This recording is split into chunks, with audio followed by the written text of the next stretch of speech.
First of all, I'm Sheriff Lopez with the Osceola County Sheriff's Office. I want to thank you all for being here. You know, I don't take any type of joy in having this type of press conference today. I'm here today because one of my deputies broke the law and violated his oath to the citizens and to our agency. It's important for the public to know we treat everyone the same. It does not matter to me or my investigators whether you wear civilian clothes or wear a law enforcement uniform. If you break the law, we will investigate you and hold you accountable. Although we treat everyone the same, it doesn't always feel the same. When one of my deputies violates the law, it feels personal to me because my deputy didn't just commit a crime. He violated public trust and the trust of all other hardworking and dedicated members of the Osceola County Sheriff's Office. That will not be tolerated ever. There are no excuses. There are only the facts. I'll tell you what happened. We received a complaint on Deputy Arturo Dominguez. This is here. The complaint on Mr. Dominguez came from a detective who worked for the Okeechobee County Sheriff's Office. The detective was investigating a case where Omar Ayala, this individual right here, was alleged to have sex with a minor. The detective from Okeechobee County did an arrest warrant on his suspect, Omar Ayala, and saw that my deputy had used a law enforcement database to repeatedly run Ayala's name. The detective from Okeechobee County then reached out to Deputy Dominguez to ask him if he had made contact with Mr. Ayala. He wanted some information. Deputy Dominguez told the Okeechobee detective that he ran Ayala's name because he pulled him over on a traffic stop. What Dominguez told him was just a flat-out lie. There was no traffic stop. What we discovered through the investigation that Deputy Dominguez is a lifelong childhood friend of this individual here. He was running Ayala's name to see if he had a warrant in the system. He wanted to give his friend a heads up so Ayala would know if the police were looking for him. We interviewed Deputy Dominguez, who admitted to researching his friend Ayala to determine if he had an active felony warrant. He also admitted he lied to the detective about the traffic stop and confessed he did have conversations with Ayala about his arrest warrant. He told a suspect in a sex case involving a minor to flee. That's pretty disgusting. That's pretty sick. You know, we're here to protect and serve, not to aid and abet anyone, especially a crime in this nature where, you know, we are here to protect our children. Because of Dominguez's conduct, Omar Ayala's whereabouts are now unknown. When I became the sheriff, I promised you I'd hold everyone accountable, including my own deputies. It's a sad day when we discover that this type of action was committed by a law enforcement officer. Although the conduct of Dominguez is shocking, you know, I'm proud of the teamwork between our agency and the Okeechobee County Sheriff's Office and the hard work of all the members here who identified the suspicious conduct of Mr. Dominguez, investigated his actions thoroughly, and held him accountable quickly. I'm pleased to announce that former Deputy Dominguez was fired from my agency and arrested on the following 4 felonies: unauthorized access to a computer device, official misconduct by obstructing with an investigation, disclosure or use of confidential criminal justice information, accessory after the fact to unlawful sex activity with a minor. Now I'm going to give the Spanish press the short, quick version. Saludo, tu alguacil Michael López, condado de Osceola. Gracias por estar aquí hoy. Estamos hoy porque surgió una querella que este individuo, Arturo Dominguez, estaba utilizando la data y la información de la Osceola County Sheriff's Office para hacer una búsqueda de este individuo aquí, Omar Ayala, que tenía una orden de arresto por actos lascivos contra un niño, un menor de edad. Cuando el detective del caso de Okeechobee County, cuando el detective se comunicó con Arturo, él le había dicho que él había hecho un contacto con este individuo en un pare de tránsito. Todo eso eran mentiras. Nosotros empezamos a investigar el caso y trabajar con Okeechobee County Sheriff's Office y llamamos a Arturo que venga para hablar con él. Él confesó, admitió que él estaba utilizando el sistema y usando la data para revisar a ver si él tenía orden de arresto, porque son amigos íntimos de niñez, y crearon un aviso para que él se vaya y no tenga que ser arrestado. Nosotros investigamos este caso y todo lo que se descubrió, podemos darle los 4 cargos al Domínguez.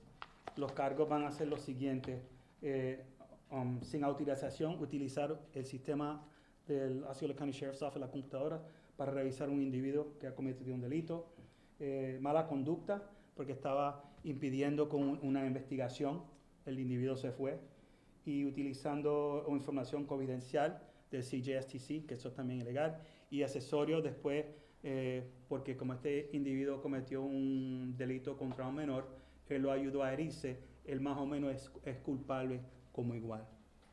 Now, I will take some questions. Excuse me, Sheriff, was Ayala's case then, accused of having sex with a minor, was that in Okeechobee? They were the ones investigating that case? Yes, ma'am. That case is all Okeechobee's case.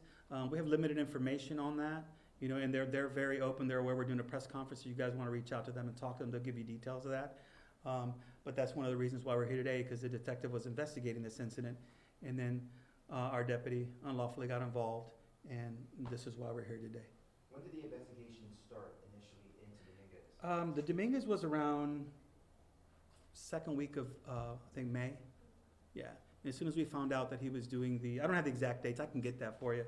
As soon as we found out, you know, that was brought to our attention, he was relieved of his duties until we completed the investigation. And last night, he was brought to the office and he was arrested.